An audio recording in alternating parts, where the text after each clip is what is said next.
I think that this organization, the Organization of American States, is at a very crucial crossroads in its own development and indeed in its own relevance going forward in this hemisphere.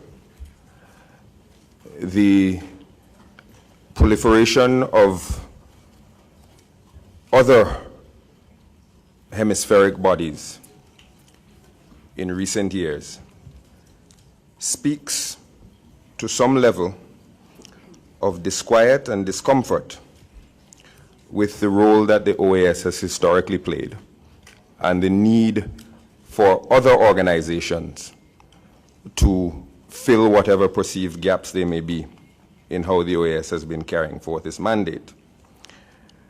And one of the areas of disquiet historically has been, if we're going to be frank, the role of the OAS in interventionist moves, either supporting or turning a blind eye to interventionist moves in countries in our hemisphere.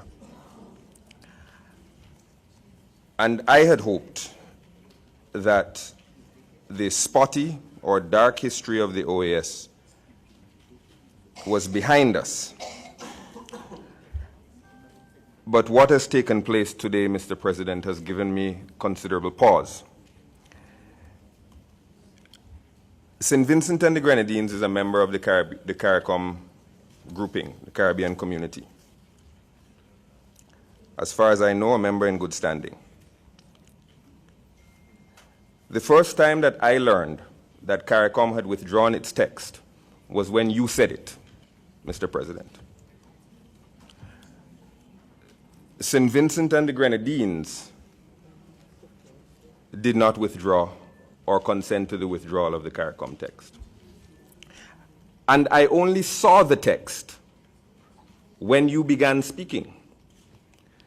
Worse than that, Haiti, another member of the Caribbean community in good standing, did not see the text in French until well into the debate on this document. And I find that troubling, Mr. President.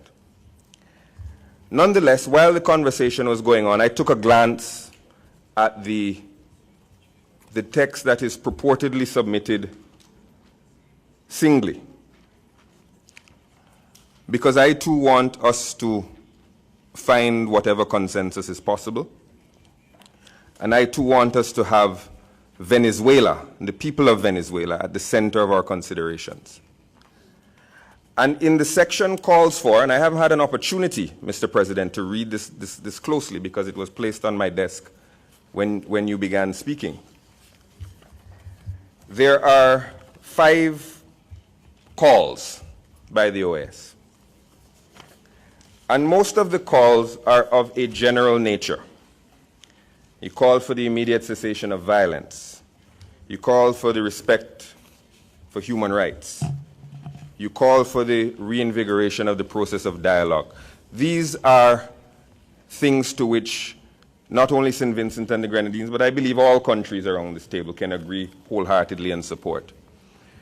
But conspicuous by its specificity is call 3, reconsideration of the convocation of the National Constituent Assembly as presently conceived.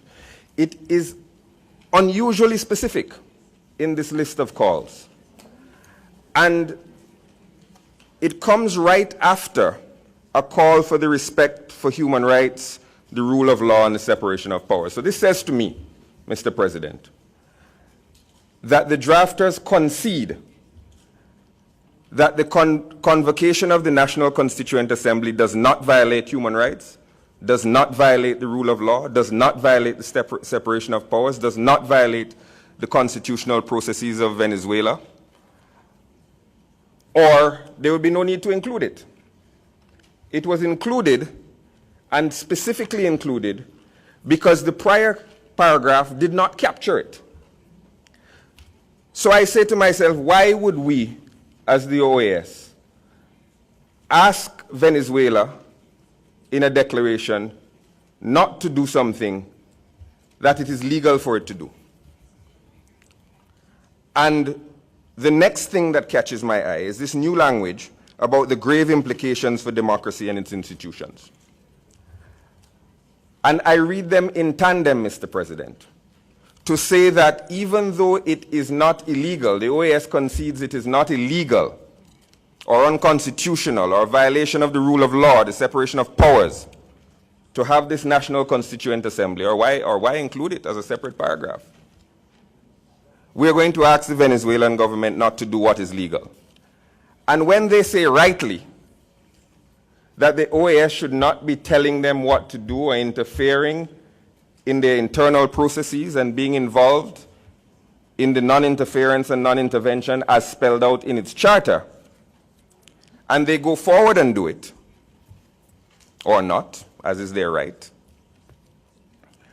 we will then say, aha, you have violated this document, and it has grave implications for democracy and its institutions, because we have conceded that it doesn't affect the other areas.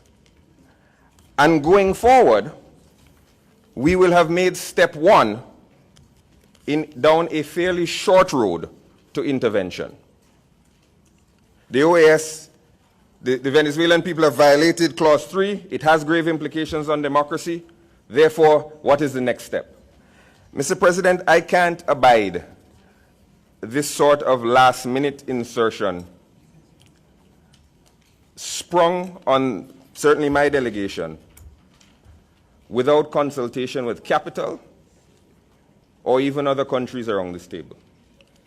As such, I cannot support this document. And as such, since I was not party to the withdrawal of the previous document, St. Vincent and the Grenadines would like to resubmit the previous CARICOM document in its own name, for consideration by this Assembly. I'm obliged.